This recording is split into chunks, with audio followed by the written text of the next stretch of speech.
I went to the Spectrum to watch wrestling. When I saw it, I said, I'm going to do that.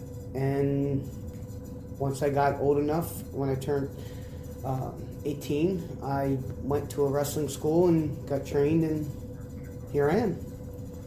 Okay, so before we go any further, I was told by Blake that Mark's favorite question is, who trained you? So, Disco Vinny, who trained you?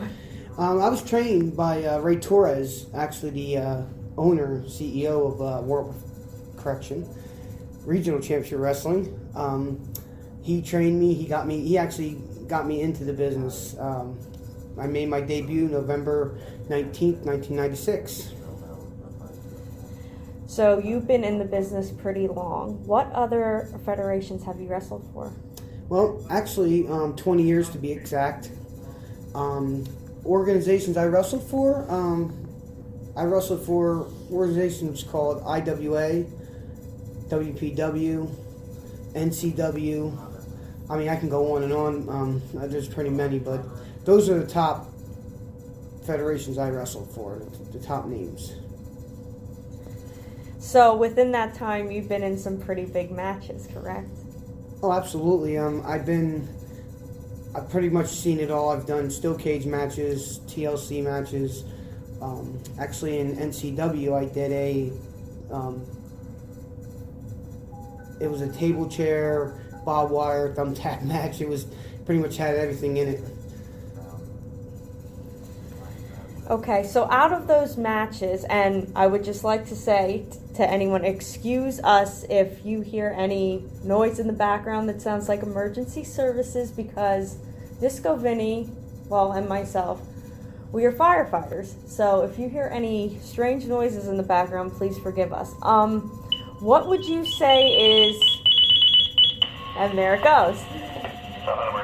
So what would you say is your favorite match of all time that you've wrestled in?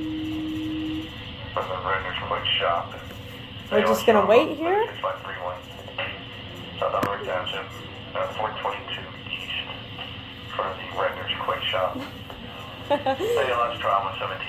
As you can see, Disco Vinny does it all.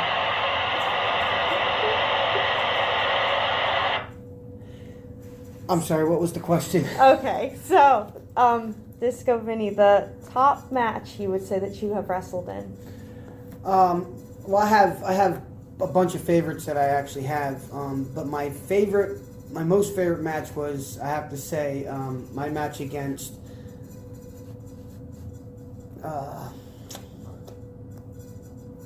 Mark, what was his name? I forgot his name. Mark Angel. That's right. Mark Angel. Okay. It was for WPW. It was a TLC match. And the match that I had with him was pretty brutal.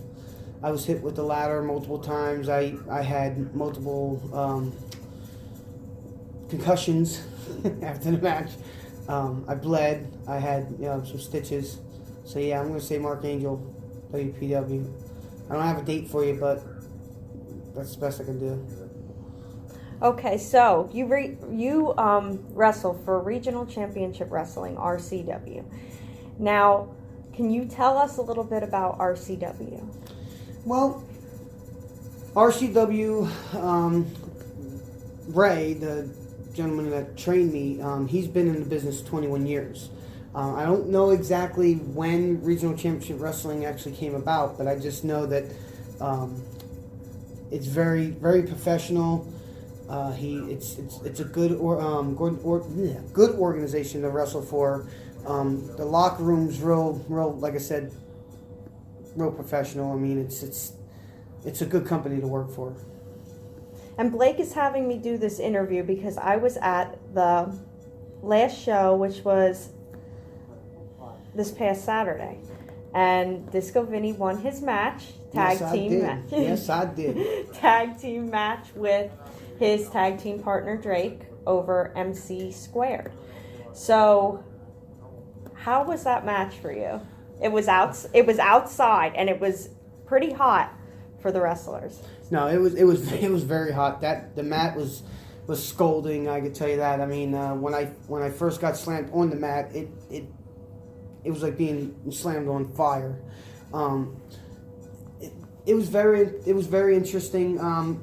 Like I said, there again, within my 20 years, I've done multiple outside shows, so it wasn't brand new to me. But the show was fun. I mean, it was good. I mean, but as far as the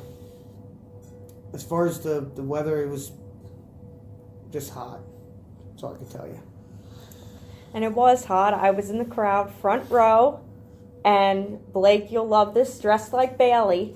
And I got pretty bad sunburn from the show, but it was worth it. RCW always puts on a great show. And they have a show coming up that I'm sure Disco Vinny would like to tell you all about. That's right. August 5th, we're going to be at the Temple Fire Company. Do not have an address for you, just Temple, PA. But I can tell you this. The main event is going to be a steel cage match, and it's going to be myself, along with Ray, along with, well, that I know of. We have a mystery partner. If nobody knows who it is by now, you're just going to have to come to the show to see it. But Rob Noxious and his gang are going to be getting a beat down on August 5th, because I guarantee you this, when it's all said and done and the smoke is cleared, we are going to be the victors. Okay. Would you like to say the one famous name that you will be facing? Alpha Jr. Okay, so for all you WWE fans, he's relation to Rikishi, The Rock, and the Wild Samoans. So Disco Vinny will have his hands full, but I'm sure he will come out the winner. I'm not trying to get... You don't have a finishing move, correct? In the steel cage, it's an all brawl. You know, pretty much you're fighting for your life, and you have that cage as a weapon. And so I plan on using it, and I know for a fact they're going to plan on using it on me. So it's going to be an all brawl, and we are going to be the victors. I'm going to go in there with a winning attitude, and that's what I'm going to do. I'm going to do what I do best, and that's break some bones. Thank you, Disco Vinny, for joining us. Would you like to say anything before we sign off?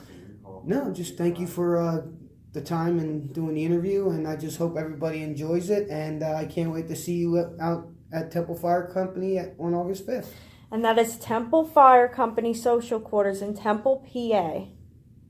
That's right outside of Reading, Pennsylvania. For anybody in the area, make sure it is RCW. Make sure you are there. It will be spectacular. I can guarantee you that. This is Kim, and I'll talk to you soon.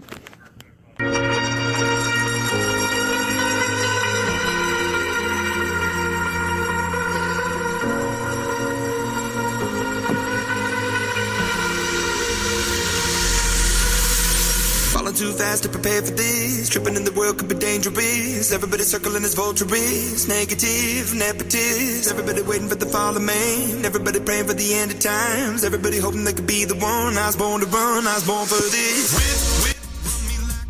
Hey Sal, how did we go from Jerry Lee Lewis to Imagine Dragons? How did this happen? I don't know. I'm trying not to think about it anymore. Yeah, so I'm watching SmackDown with CJ, and all of a sudden they play this, and he didn't see the artist on the screen. They just played the song during a video package. He's like, "Is that Imagine Dragons?" This is his favorite band right now. This is like his favorite band right now. So he's really excited that Imagine Dragons is the theme song for the pay-per-view on Sunday. This is Whatever It Takes, the theme song for Battleground, WWE Battleground. This Sunday from Philadelphia, Pennsylvania, because that makes sense for this show. Yeah. Yes, because that makes sense for how fucked up this show's going to probably be. You know, it has promise, but there are so many things on this show where I'm wondering, what the fuck? Seriously? What the fuck? let's start. We'll do this real quick because not a lot of matches announced. They did announce the pre-show match. I'm not going to bother to cover it because it's the same one we had last time for a SmackDown show. It was in English and Ty Dillinger again. So I'm not bothering there. Breeze Dango, by the way, I forgot to write his name. Breeze Dango will be on the show tonight on Sunday. We don't know who they're facing, but somebody sent a package to them during the Fashion X Files, a thing, by the way, during that segment, and it was a box. And you remember the horse that Fandango was riding on a couple of weeks ago? Yes. The hobby horse that he was riding on a couple of weeks ago. Well, apparently somebody sold his hobby horse, took the head off, and took all the and destroyed the head of it, and he sent it back to him in a box. And put a note in it, and said Battleground. So we'll figure out who that is on Sunday. What the fuck? What the hell's going on? So thrilling. So that happened. What the fuck? Seriously? That should be the main event. That should be the main event. This gets more ridiculous every month, and I love it. It's so ridiculous. Anyway, let's get to the actual card. We have the SmackDown Women's Championship #1 contendership match. Because there's only 7 women on the roster, one of them's Money in the Bank, and one of them's the champion. Here's the other 5. Charlotte, Becky, Natalya, Tamina, and Lana. I'm just going to say right now, Becky beat Charlotte on Tuesday, so she's not winning this match. And Lana's not winning this match. So, Charlotte, Natalya, or Tamina, who's winning? So what's your choice then? Charlotte, Tamina, or Natalya? Who are you picking? God damn it, can we just have Natalya have one more fucking run? I actually wouldn't mind a Natalya-Naomi feud. I think it'd be a lot of fun because it'd be so ridiculous. I think it'd be fun. Because I want to see Natalya look at Naomi like, what did you just say? During her promos. I think that would be entertaining as hell. That would be hysterical. I have a feeling what they're doing, because this is for SummerSlam, they're going to set up Charlotte versus Naomi for SummerSlam. That's my personal opinion, but Naomi would be fantastic. I mean, Natalya would be fantastic. Just for entertainment value of promos alone. Have the delusional cat lady taking on against Naomi, who is the most like, her and the Usos are the most like, what they're looking for, culturally relevant team, like, duos on the television right now. Like, it's so hysterical. All right, Baron Corbin versus Shinsuke Nakamura. There's a sentence I never thought I'd say. Yeah, seriously. Nakamura's winning this, right? Like, there's no doubt, right? He hasn't lost yet. Yeah, I guess. I mean, he hasn't lost yet.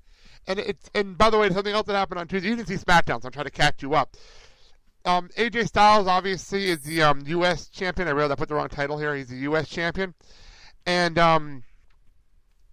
the backstage, AJ and Nakamura had a tag match together on Tuesday, and AJ was talking to Nakamura, talking about this stuff, and Nakamura came back and said, "You want to talk strategy? You want to talk about our life in Japan? That'd be great." And he's like, "No." He pointed at the U.S. title belt, Nakamura, and he said, "Next time you challenge, I'm answering," and then walked away. Please do that at SummerSlam. I want to see that at SummerSlam really, really badly. Yeah, right. Oh my God. All right. The Usos and New Day, SmackDown Tag Team Championship. This has been an amazing feud. It's been so much fun. Yeah. What happens here? Like, do you see a title change, or do you want to see this go till SummerSlam? I don't know what to do here. Honestly, like 3 months ago, I'd say, "Oh my God, get the titles off of them because I can't stand them." Yeah. I still can't stand them, but the feud is actually really good. Yeah. So I say keep the titles on them for a little bit longer. Yeah, it's weird because this feud has been fantastic. Like, last show we were talking about the rap battle that we didn't expect anything from it. It turned out to be one of the best TV segments of the year. Like, this has been so good. These two teams. Like, who expected this? I expect the Usos to cheat to win, and then New Day has to win number contendership match, and at SummerSlam, New Day finally wins the titles. That's what I have a feeling was going to happen. Just like last time. Yeah. AJ Styles, Kevin Owens. U.S. Championship match. This should be the fucking main event. This should be the main event. This has been main eventing house shows, apparently. This has been main eventing house shows. So, Okay. do you see Kevin getting his belt back or AJ retaining here?